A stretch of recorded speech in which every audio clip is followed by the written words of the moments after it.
ரித்தி வணக்கம். தாங்கள் குறிப்பிட்டது சரிதான். திருநெல்வேலி கொக்கரகுளம் பகுதி என்பது மிகவும் திருநெல்வேலி மாநகரத்தின் நடுவில் உள்ள மிக முக்கியமான பகுதி. தாமிரபரணி ஆறு இந்த பகுதியில் தான் திருநெல்வேலி மாநகரத்தில் ஓடிக்கொண்டிருக்கிறது. மாவட்ட ஆட்சித்தலைவரின் அலுவலகத்தின் அருகே உள்ளது. இன்று காலை இந்த பகுதிக்கு திருநெல்வேலி பழைய பேட்டையை சேர்ந்த 4 நண்பர்கள், 20 முதல் 24 வயதுடைய நண்பர்கள் என்று கூறப்படுகிறது. 4 நண்பர்கள் குளிப்பதற்கும் தாமிரபரணி ஆற்றில் மீன் பிடிப்பதற்காகவும் இன்று காலையில் வந்துள்ளனர்.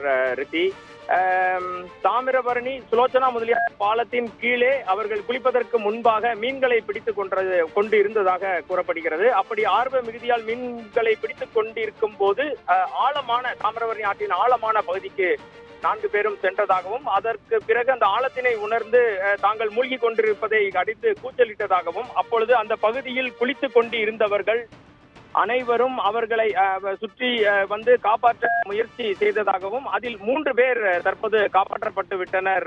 ரித்தி, அப்துல் ரகுமான் என்ற 24 வயது இளைஞரை மட்டும் காணவில்லை. ஆற்றில் மூழ்கி மாயமான அவரை திருநெல்வேலி பாளையங்கோட்டை தீயணைப்பு துறையினர் தற்போது உபகரணங்களுடன் தீவிரமாக தேடி வருகின்றனர்.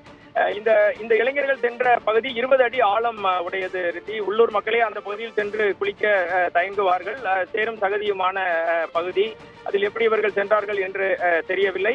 தற்போது 10-20 நிமிடத்திற்கு முன்புதான் இந்த சம்பவம் நடந்துள்ளது. தீயணைப்பு துறையினருக்கு தகவல் அளிக்கப்பட்டு அவர்கள் குழுவினராக வந்து தேடும் பணியில் ஈடுபட்டுள்ளனர். இதனால் இந்த பகுதியே பரபரப்பாக இருக்கிறது.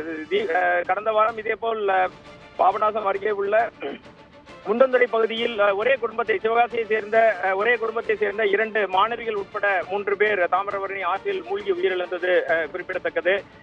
தொடர்ந்து நிகழும் இந்த ஆற்றில் மூழ்கி உயிரிழக்கும் சம்பவங்களால் திருநெல்வேலி பகுதியில் சோகம் ஏற்பட்டுள்ளது. ரித்தி, தற்போது தீயணைப்பு துறையினர் மிக தீவிரமாக மாயமான அவரை தேடும் பணியில் ஈடுபட்டுள்ளனர். ரித்தி.